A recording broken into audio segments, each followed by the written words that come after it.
Puji Tuhan, haleluya. Selamat pagi Bapak Ibu Saudara yang dikasihi Tuhan. Sebelum kita memulaikan aktivitas pada pagi hari ini, kita mau merenungkan sebagian firman Tuhan. Kita berdoa. Terima kasih Bapa di surga, kami ucap syukur, kami bangun dengan kekuatan baru, kami ucap syukur pemeliharaan perlindungan Tuhan. Kami akan merenungkan firman-Mu, mengurapi kami semua dimanapun kami berada, dalam nama Tuhan Yesus. Amin. Puji Tuhan. Kita buka di dalam Galatia 5 ayat 17. Sebab keinginan daging berlawanan dengan keinginan roh, dan keinginan roh berlawanan dengan keinginan daging. Karena keduanya bertentangan, sehingga kamu setiap kali tidak melakukan apa yang kamu kehendaki. Pada pagi hari ini, tema renungan firman Tuhan berjudul menang dari segala pencobaan. Pencobaan atau temptation, godaan yang mengganggu pikiran kita, segala keinginan daging, dan kita harus menang dari semua itu. Di dalam 1 Petrus 2 ayat 11 juga menambahkan, saudara-saudaraku yang kekasih, aku menasihati kamu, supaya sebagai pendatang dan perantau, kamu menjauhkan diri dari keinginan-keinginan daging yang berjuang melawan jiwa. Dalam hal ini, di dalam surat Petrus mengingatkan bahwa sebetulnya kita ini berada di dunia adalah sebagai pendatang dan perantau. Tanah air kita sesungguhnya adalah di sorga. Sehingga keinginan-keinginan daging yang berjuang melawan jiwa, melawan pikiran kita sendiri, itulah yang harus kita jauhkan.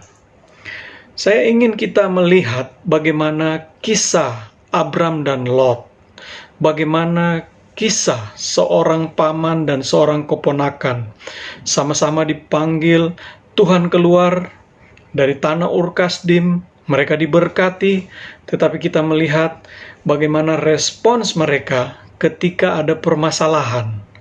Kita buka di dalam Kejadian 13 ayat 5-15.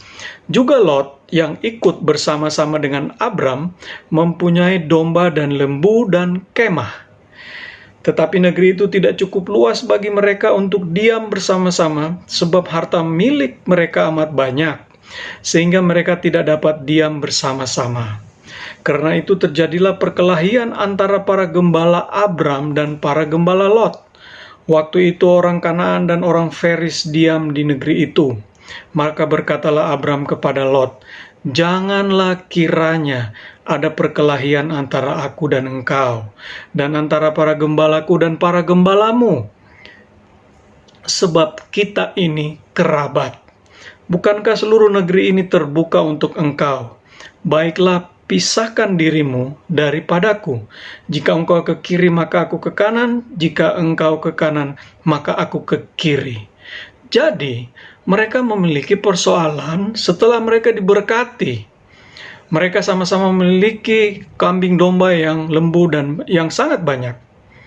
Dan terjadi konflik antara gembala, orangnya Lot, dan orangnya Abram, karena negerinya memang tidak cukup luas untuk mereka berdua. Tetapi apa yang terjadi? Bagaimana respons? Kita lanjut. Lalu Lot melayangkan pandangnya, dan dilihatnya lah bahwa seluruh lembah Yordan banyak airnya, seperti taman Tuhan. Disinilah kemudian muncul yang tadi disampaikan di dalam 1 Petrus 2 ayat 11. Ada keinginan-keinginan daging yang berjuang melawan jiwa. Tiba-tiba begitu Lot melihat, kok ini ada seperti taman Tuhan. Itu masuk dalam pikiran jiwanya. Kemudian pokok persoalannya yang sebenarnya untuk memisahkan diri itu menimbulkan keinginan daging yang baru. Pokok persoalan ingin supaya tidak ada konflik, malah muncul persoalan baru. Karena Lot melihat seperti taman Tuhan. Ya, seperti tanah Mesir sampai ke Zoar, hal itu terjadi sebelum Tuhan memusnahkan Sodom dan Gomora. Sebab itu Lot memilih baginya seluruh lembah Yordan itu, lalu ia berangkat ke sebelah timur dan mereka berpisah. Ya, Abram menetap di tanah Kanaan, tetapi Lot menetap di kota-kota lembah Yordan dan berkemah di dekat Sodom. Adapun orang Sodom sangat jahat dan berdosa terhadap Tuhan. Setelah Lot berpisah daripada Abram, berfirmanlah Tuhan kepada Abram. Inilah yang membedakan.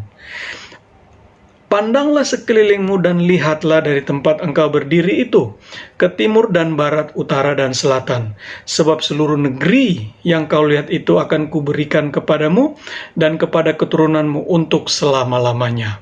Maksud mereka supaya tidak ada konflik. Tetapi kemudian muncul respons yang berbeda. Lot, dia melihat dan menimbulkan suatu obsesi baru. Abram, Tuhan yang suruh lihat. Dan itulah visi yang datangnya dari Abram. Ada perbedaan antara obsesi dan visi yang datangnya dari Tuhan. Obsesi itu adalah ide, pikiran, bayangan, emosi yang tidak terkendali. Sering datang tanpa dikehendaki. Muncul-munculnya tiba-tiba. Sekonyong-konyong dia melihat, dia lihat, wah ini seperti taman Tuhan. Muncullah obsesi yang baru yang sebetulnya itu datang dari keinginan daging. Ya, kita lihat di dalam 1 Yohanes 2 ayat 16. Sebab semua yang ada di dalam dunia, yaitu keinginan daging dan keinginan mata serta keangkuhan hidup, bukanlah berasal dari Bapa, melainkan dari dunia.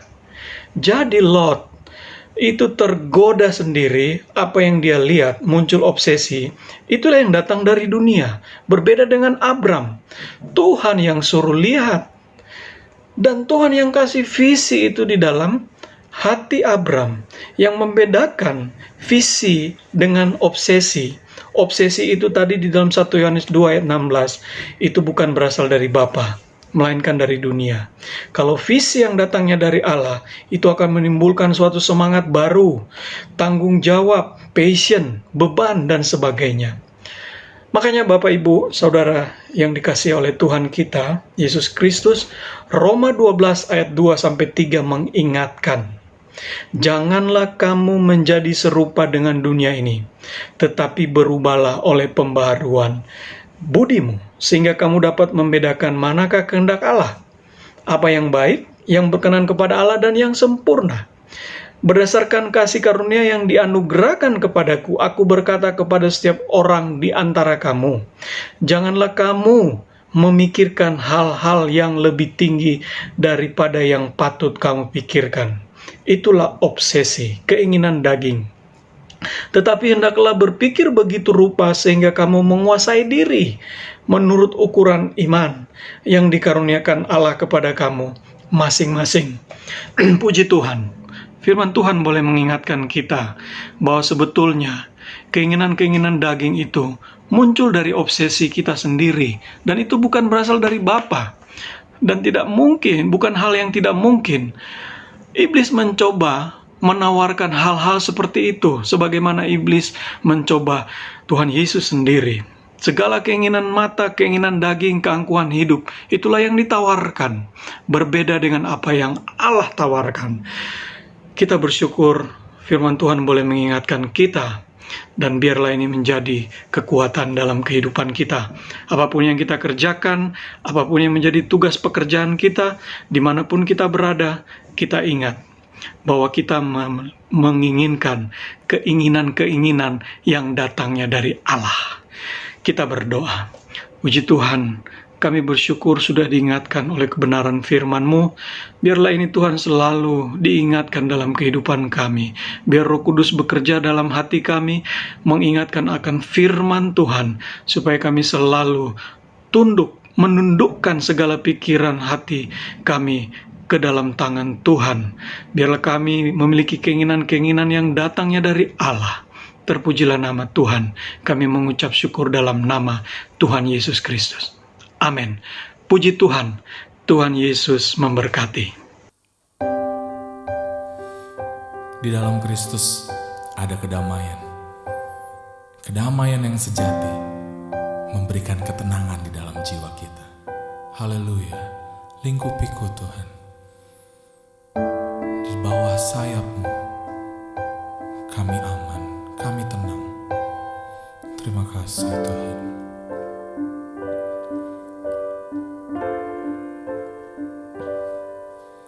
Lingkupiku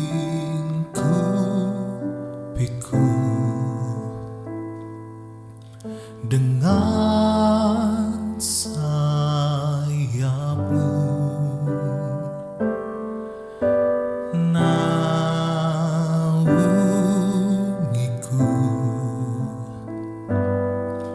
dalam kuasa-Mu.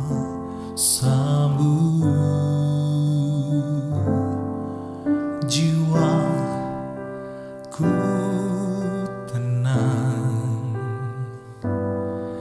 dalam Kristus. Lihat kuasa-Nya dalam keheningan. Di saat badai bergelora, ku akan terbang bersama-Mu. Bapa, Kau Raja atas semesta, ku tenang sebab Kau Allahku. Di saat badai bergelora, ku akan terbang bersama-Mu. Bapa, Kau Raja atas semesta, ku tenang sebab Kau Allahku. Ku tenang sebab Kau Allahku. Ku tenang sebab Kau Allahku.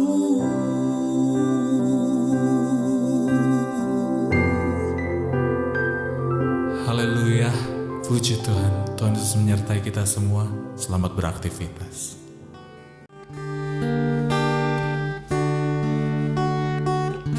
Di hadapan tahta ku kagumi kuasa